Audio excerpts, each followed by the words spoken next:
talk about the all-important fee. Now, the fees at the moment in the world in general are generally under a little bit of pressure.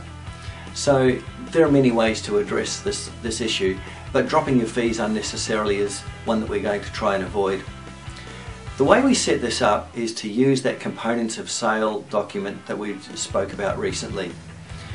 It's much easier to justify a fee when people understand what they're paying for.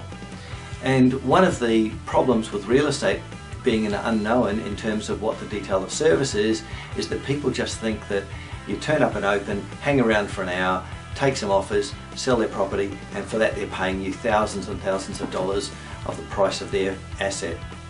Obviously this is not the case, but we still need to tie together the components of service with the fee so that they understand what they're getting for their money.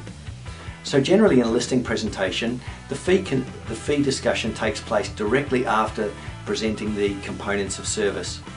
There's a nice transition here that you can use which says, you can see from these components that there's a great deal of work that goes into selling your property and doing it properly. And for this, our agency charges a fee of X.X% plus GST.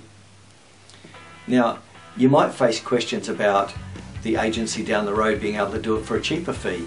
So you need to practice a lot of the responses to these types of questions. Now, one of them is that there are a certain number of steps that have to be gone through to lead to a successful sale. At the end of the day, our objective is to get the most money in the pocket of the buyer, the vendor, at the end of the transaction. And to do that, we have to follow all of those steps in the components of a sale. A cheaper agency may be able to offer a cheaper fee, but you don't know which of those steps they're missing out. It's very hard to tell, but it's an impossibility in the modern world to offer something for nothing on a continuing and consistent basis. It just doesn't work as a business model. So you have to make sure that your vendor understands that you are charging a fee for doing things a certain way, and anyone offering it cheaper is going to be taking some shortcuts. They risk that they don't know where those shortcuts are. They'll be there somewhere, but they just can't tell where. And those shortcuts are the things that lead to less money in their bank account at the end of the transaction. Now, you'll know that there are lots of different ways of justifying your fee, and this is something that should be discussed in your sales meetings, and you should ask experienced agents to run some of the scripts with you that they've used successfully in different listing campaigns. It's also something that you need to practice relentlessly with your role play partners, and it should be practiced in your sales meetings of your office as well.